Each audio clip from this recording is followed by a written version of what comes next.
From the studios of Farm Journal Broadcast, this is AgDay.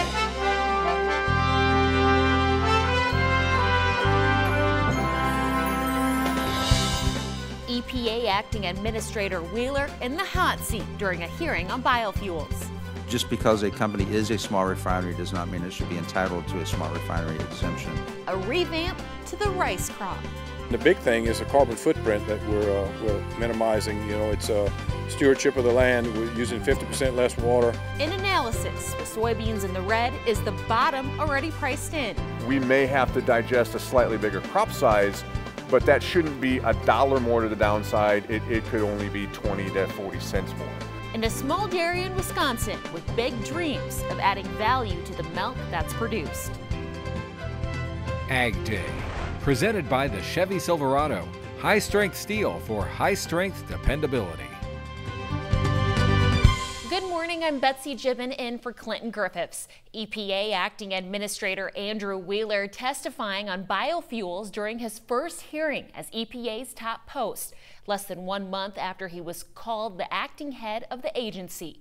Wheeler sitting in front of the Senate Committee on Environment and Public Works Wednesday, saying the EPA needs to provide certainty and clarity to states and local governments, programs, and with communication. Wheeler also mentioning sorghum in the biofuels mix, but his comments did not come without questions about his plan for ethanol and other biofuels. Midwestern senators have been battling the EPA about whether hardship waivers should be given to small refineries, a waiver which excludes smaller refineries from complying with the RFS. The court in 2017 said the EPA can't go so far as to require that a refinery be at risk of going out of business to exempt them from the RFS. But I believe it's equally unacceptable for the EPA to merely exempt a refinery because they fit the definition of a small refinery.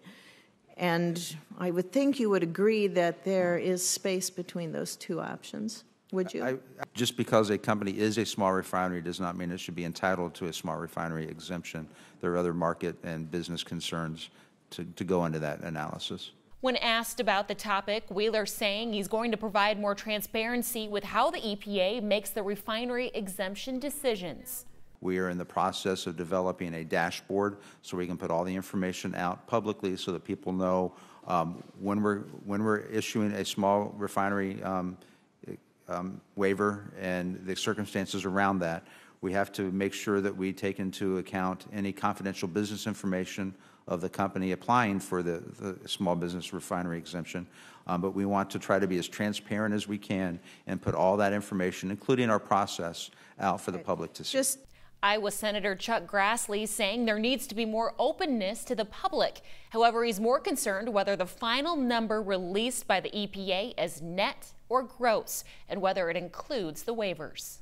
So when we're told 19.5 billion gallons, it's 19.5 billion gallons, and not like last year when they promised 15 billion gallons from grain, and then they subtracted from that the waivers they granted, and it only ended up 13.5.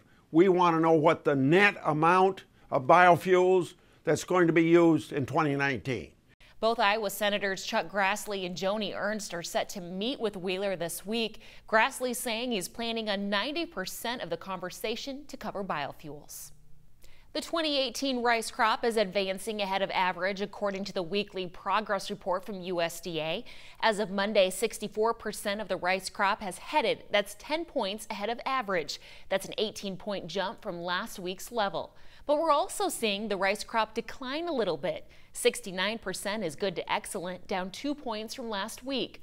Arkansas is the top rice producer. 60% is good to excellent. Conserving natural resources is often a component of a farmer's master plan.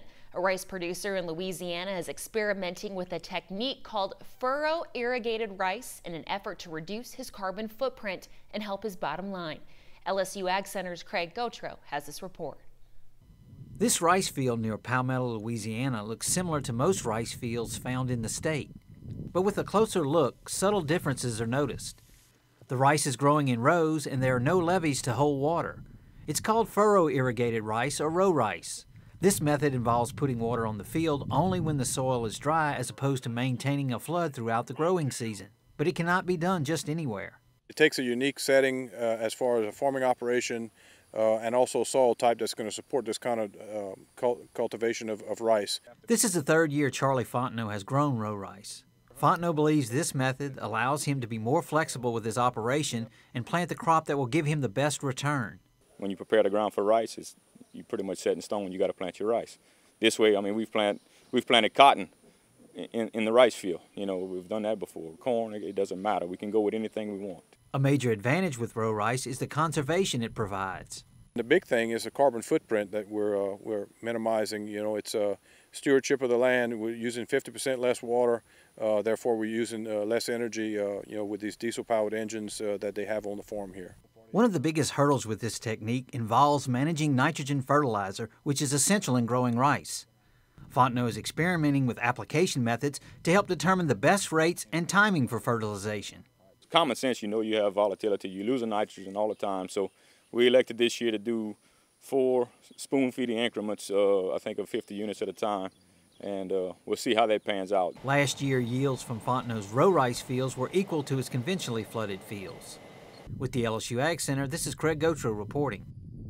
Fontenot plants exclusively hybrid rice because they offer the most disease resistance to sheet blight, a common disease found in Louisiana rice fields. Mike Hoffman is joining us this morning for crop comments and has more from the Weather Center. Mike? Good morning, Betsy. Well, Richard Christopher in Lubbock, Texas was behind the lens when this photo was snapped. He captured his young daughter Blair keeping a close eye on the dairy cows. And Jimmy Webb over in Leary, Georgia, showing the cotton is blooming. He says it looks pretty good in his area, but the area could use a couple of dry days. The U.S. Drought Monitor shows none of Georgia is classified under a drought condition. And taking a look at the wind speed forecast, a little bit along the east coast and the northern plains as we start the day. Heading through the afternoon, we'll see some spots in the Great Lakes, east coast, and many parts in the west turning a little bit on the windy side. Tomorrow morning, rather calm in most areas, and then as we head through the day, we'll see windier conditions throughout the plains, mid-Atlantic, and parts of the west. We'll have your forecast coming up, but first here are some hometown temps. Your next piece of equipment is on MachineryPete.com. Search equipment from dealerships across the country to find what you're looking for. Only on MachineryPete.com. With the new crop in the field, what should you be doing with old crop soybeans? Answers and analysis. And we visit a small dairy farm in Wisconsin where the owners have big dreams of adding value to the milk they produce. How will they succeed? Details when we head in the country. The Federal Reserve on Wednesday left its benchmark interest rate unchanged while signaling further gradual rate hikes in the months ahead. The Fed says those hikes could occur as long as the economy stays healthy. The Fed's decision left the central bank's key short-term rate at 1.75% to 2%. The soybean market swinging from green to red in a matter of a day. Let's turn now to the CME floor in Chicago for more. Soybeans really pulled back. The trade wars is heating up again, and we kind of took back almost everything that we gained yesterday. The market had a 34-cent range yesterday and also about an 18-cent range today. So we've had some pretty wild volatility, and that actually looked good for getting the market to start to rally. But after a lot has been heating up with the White House and the talks and the idea that maybe the talks were going to start to help, there still is no end in sight right now. And more tariffs will definitely counter any problems that we might have with weather, and adding to the decline in the demand that we have here in the United States really is not going to help the challenges that we're facing already. Actually going to be day to day now as we watch each little bit of news start to push the market around a little bit now that we've finally gotten up off our lows. That doesn't mean that we couldn't turn right around and make another new low. That's all from the floor at the CME Group here in Chicago. I'm Virginia McGathy. We're watching the bean market and analysis and digesting where prices are going from here. Tyne Morgan joins us now with more. Here now with Chip Nellinger of Blue Reef Agri-Marketing. Chip, when we look at the soybean market, there's a lot of negative news priced in.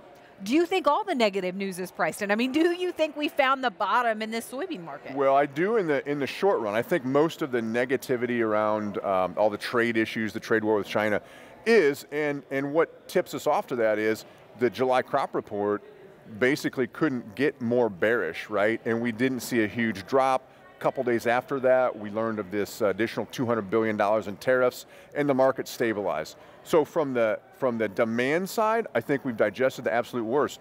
And what we may not have digested is if the weather stays benign and cool and rains more in August, we may have to digest a slightly bigger crop size, but that shouldn't be $1 more to the downside. It could only be 20 to 40 cents more.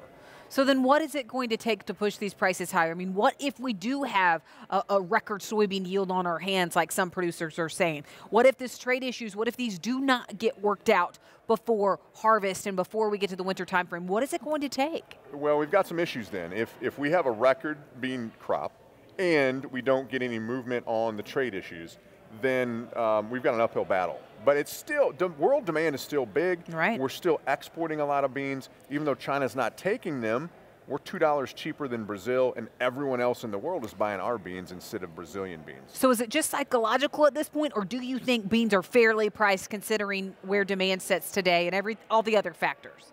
That's a trick question. I think we're fairly priced. If you throw out the trade issue, I think we're artificially too low. So if that goes away, all of a sudden we've re-stimulated demand. We're going to scream beans higher. But that's a big if at this point. That might be months, unfortunately, down the road rather than days or weeks before we know more about the trade issues. All right, Chip Nellinger, Blue Reef Agri-Marketing, thank you for joining us. Let's take a quick break here on Ag Day, and then we have much more. Farming has changed. Markets are riskier than ever. For customized, focused commodity marketing, contact Chip Nellinger or Adam Dreyer at 309-550-7213.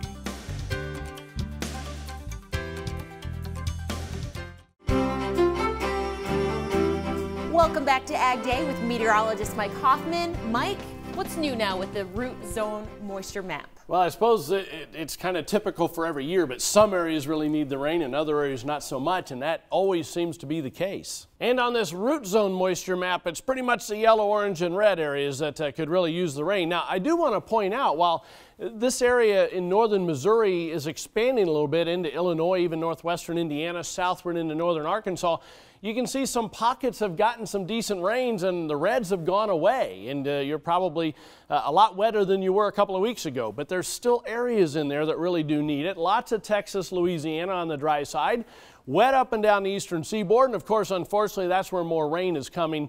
And out west, it's typically dry this time of year, but these red areas mean it's drier than normal for this time of the year. And a couple areas of low pressure out west will give at least spotty rainfall, but it's this front here in the eastern seaboard. It's not going to move very quickly. Areas of low pressure moving along it. And there'll be showers and thunderstorms every day, especially during the afternoon and evening hours, mainly near and east of the front. Secondary front then this afternoon will have some hit and miss showers and thunderstorms, parts of Michigan, northern Indiana, central Illinois as we head through the afternoon. Heading into tomorrow morning, most of this secondary front should be dry to start, and then it'll fire up again as it gets farther south. And the showers and thunderstorms continue along this front and toward the eastern seaboard, but again, especially afternoon, that's where the majority of the rain will fall. And you can see lots of hit and miss activity out west, and this area of low pressure coming into parts of Nebraska, South Dakota with a little bit of rain as well. So there's the last 24 hours for rainfall. Estimated over the next 36. I mean, look at some of these amounts. Once again, our model is showing parts of the panhandle of Florida getting 6-7 inches of rain over this 2.5 day period, and a lot of the area getting 2 or 3 inches up and down the Appalachians. As you can see right there, it's mainly hit and miss farther west. High temperatures today, lots of 90s in the western plains, 70s and 80s, Great Lakes into the Ohio Valley in the northeast. Low temperatures tonight going to cool down behind that second front into the 50s in parts of the northern Great Lakes. Still muggy down south, obviously. Lots of 70s and 80s then for the eastern third of the country. 90s central and southern plains, triple digits parts of the southwest. All right, as our model has been showing, the trough kind of goes away for a few days as we head into this weekend in the east. but it's now showing it digging back in as we head into the second half of next week with the ridge building up again out west. That's a look across the country. Now let's take a look at some local forecasts. First of all, for Helena, Montana, partly sunny, rather hot today, high of 93. Denton, Texas, mostly sunny, hot and humid, high 96.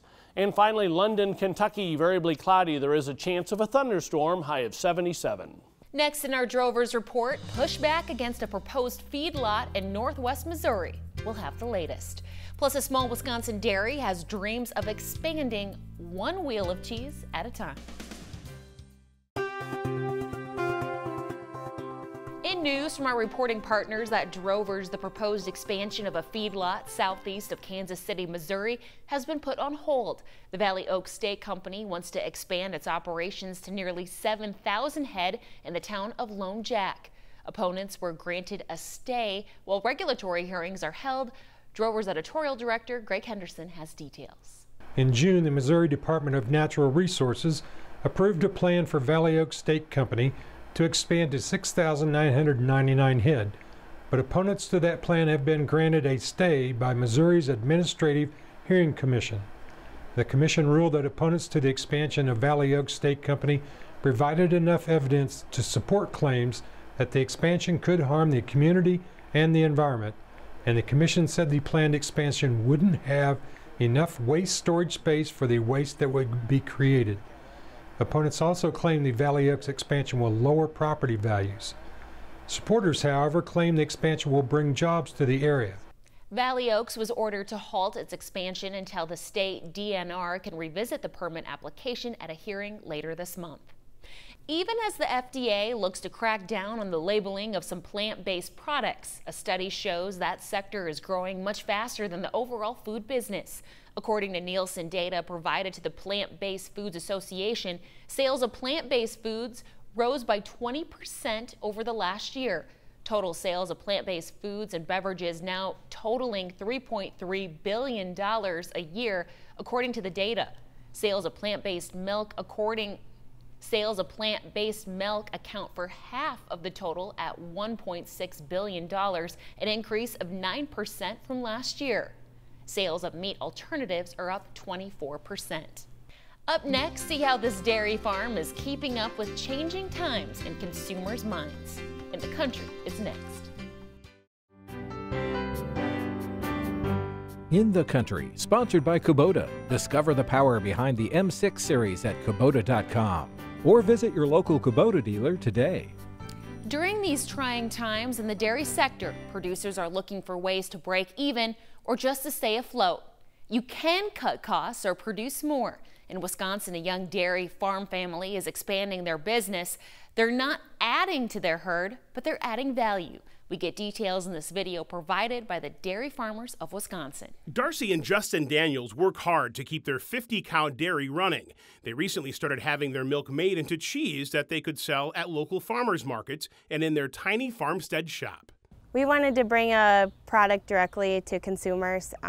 We knew we were producing high-quality milk. It started simply enough with Darcy wanting to raise her children on a dairy farm. Then she and Justin decided to diversify their farm and help educate consumers about where their food comes from. We also just wanted to open up our farm a little bit, make it more accessible for our local community to come out here and be a positive face and voice for agriculture. Raising chickens and beef cattle in addition to the dairy cows, the Daniels family also sell their farm fresh products at the local farmers market in Black River Falls. People value having the connection with the farmer and our products. I mean, it's definitely had a positive impact on what we're doing with our farm right now. And back on the farm, having that connection with her kids provides a solid foundation for their future, while building connections with consumers who stop at the farm has its own rewards too. I hope that anybody who stops at our farm just connects with a farmer and has a source of somebody to ask. we don't have all the answers on how all the other farms do things, but we know somebody pretty much in every different facet of agriculture. And so by us opening our doors to the public, we hope we can be a bridge to bridge some of that gap. And that's Wisconsin Dairy News. Although the Daniels currently have an award-winning cheesemaker crafting their cheese, Darcy hopes one day to obtain her cheesemaker's license and open a farmstead cheese plant to make her own. Well, that's all the time we have this morning. We're glad you tuned in. For all of us here at Ag Day, I'm Betsy Gibbon. Have a great day.